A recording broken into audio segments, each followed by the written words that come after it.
Hello and welcome back to the channel. I'm Jag from Jag's Watches, and in today's video we are reacting to Real Madrid players' watches. It's a similar video I did last week and you guys enjoyed it. It's a little bit of fun, and honestly it's the only way I can get exposure to ridiculously priced watches and ridiculously looking watches.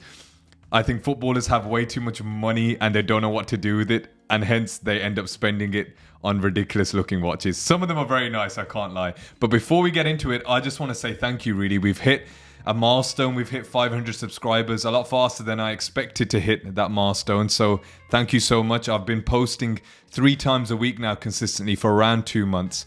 And I didn't expect to have such a great response so quickly. So the next milestone is 1,000 subscribers, and if you are new around here, make sure you subscribe and hit that bell icon for more content. So going straight back to the video, Real Madrid, arguably the biggest club in the world with the most Champions Leagues, but more importantly and with more relevance to this video, they have some of the highest paid players in the world. So we've got to expect some great watches.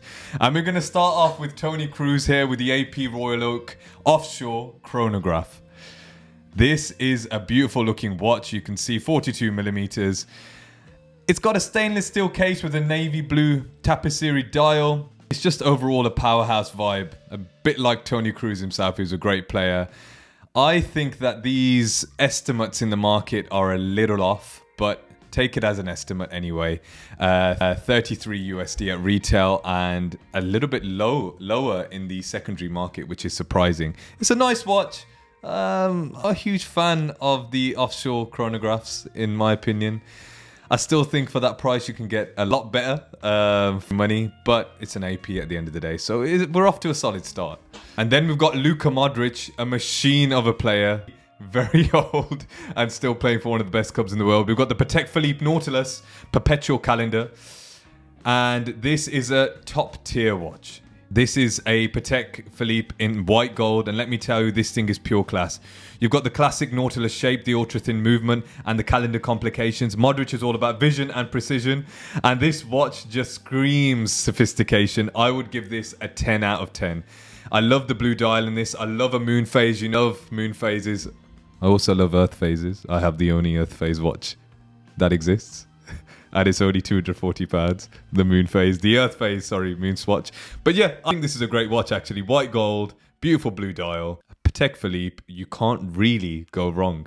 Next up, we've got Antonio Rüdiger with the Patek Philippe 5270. A powerhouse of a defender, an aggressive defender, but this timepiece, a little bit more subdued, a little bit more classic. The Patek Philippe Grand Complications Perpetual calendar in platinum with a stunning emerald green dial. First off, green dials are hot right now. Not only in Patek, but just generally I feel like green dials are getting a lot more appreciation there than they ever have.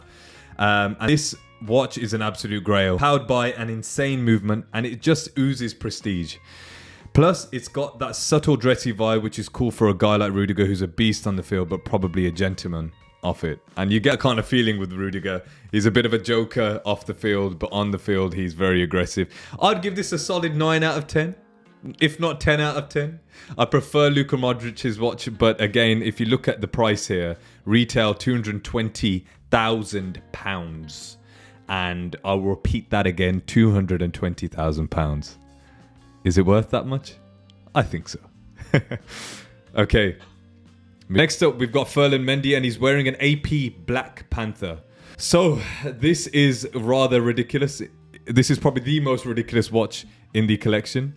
We have the AP Royal Oak Concept Black Panther Flying Tourbillon, and man, this thing is literally a superhero on your wrist. I mean, AP made a Black Panther watch, and Mendy just went out and copped it like it was nothing. This was £162,000, and now it's estimated to be around £350,000. I don't really like this watch. I think it's quite ugly. But if I'm going to be completely honest, I can understand why a footballer would want this watch. The Black Panther sort of theme on this as well. If you're a Black Panther fan, it's another reason to buy the watch. Would I spend £160,000 though? I don't know. I'd give this watch a 5 out of 10. Okay, now we've got Vinícius Júnior, who should have probably won the Ballon d'Or last year. I don't want to get too controversial in football. But anyway, Vinícius Júnior with the AP Royal Oak Chronograph.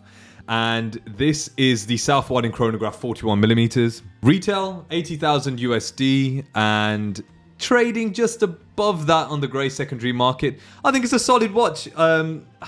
Again, flashy. Gold watches, of course, can be flashy. I love the integrated bracelet on this. I think it's beautifully looking. And I love how the indices kind of contrast with that champagne dial as well. It's a watch which, again, the pushes, I like the pushes on this. I love how they kind of, it gives you that kind of vintage look, a little similar to the 95 Top Time Breitling that I've got. I love how the pushes are just in your face. I think that's great. It gives it that lovely vintage vibe. I think for a gold watch, it's beautiful. Again, I'm not a huge fan of gold watches, but I think this has been executed correctly, and I would give this a solid 8.5 out of 10. Now, moving on to the Don himself, Carlo Ancelotti. He's wearing a Patek Philippe Nautilus, 40 millimeters in steel.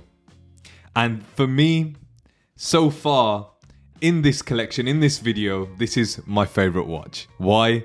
It's classy, it's understated, and if a Don was going to pick a watch, and we all know Carlo Ancelotti off screen is probably a Don of some sort, I would probably go for this watch. Retails for around £32,000, and of course, with still many models, it trades well over that at around 90,000 USD that we've got here.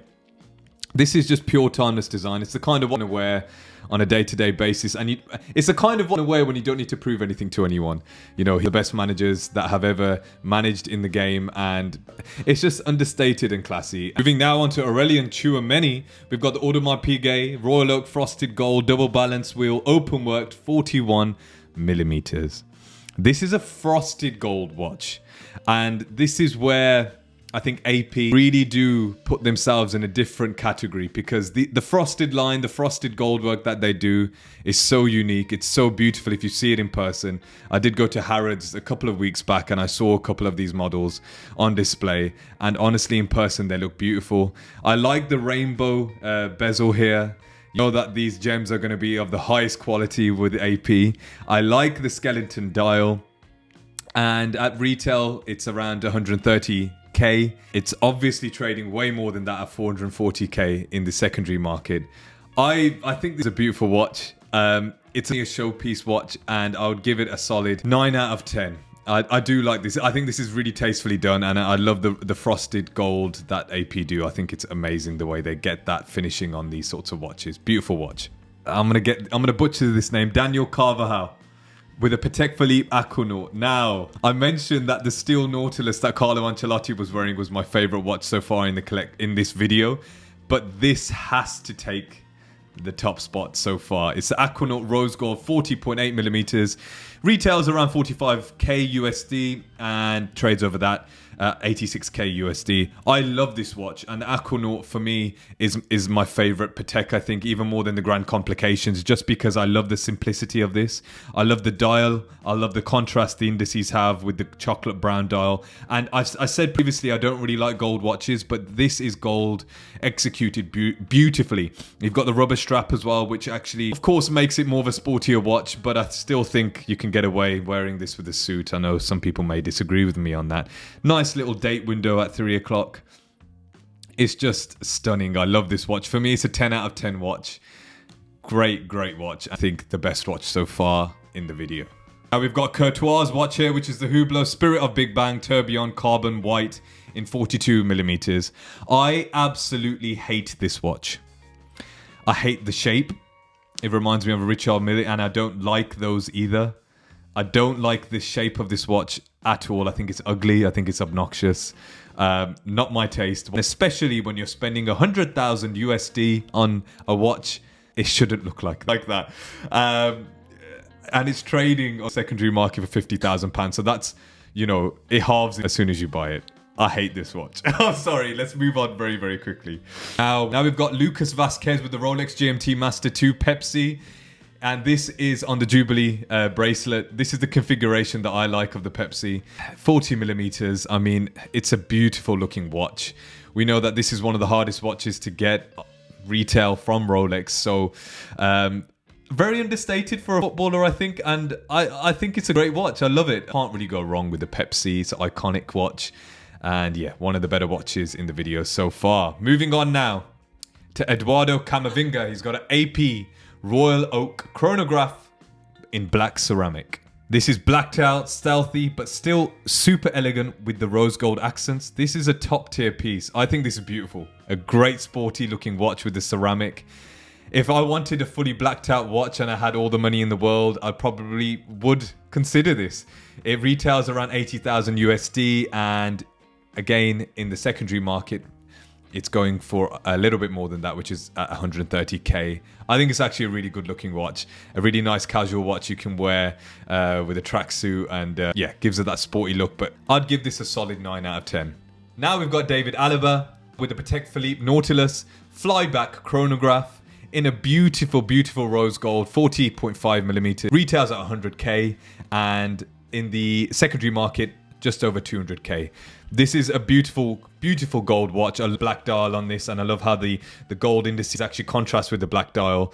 If I wanted a full gold watch, this is one that I would consider if I had all the money in the world. I don't have all the money in the world. A lot of my friends have this as their grail. The bracelet looks amazing. The shape of this particular case, I absolutely love. I'd give this a solid 9 out of 10. Next up, we have Federico Valverde in a Rolex Sky Dweller 42 millimeters in white gold. Now, I don't know how I feel about the Sky Dweller.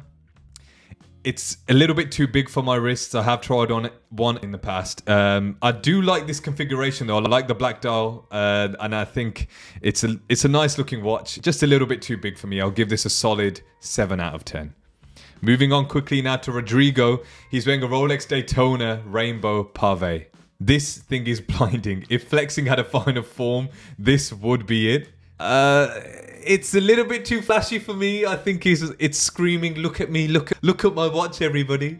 Estimated to be at £500,000. Sorry, £500,000 USD. It's nice.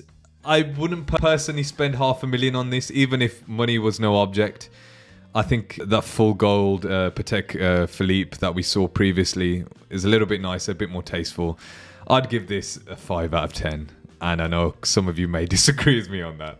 Now, I hope you've enjoyed the video. We've gone through several players there with some ridiculous watches, some ridiculously expensive watches.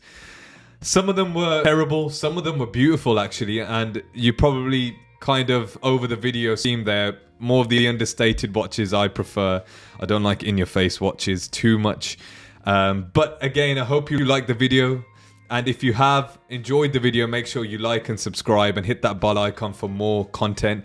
I've been Jag from Jags Watches. And remember, timing is everything. Peace.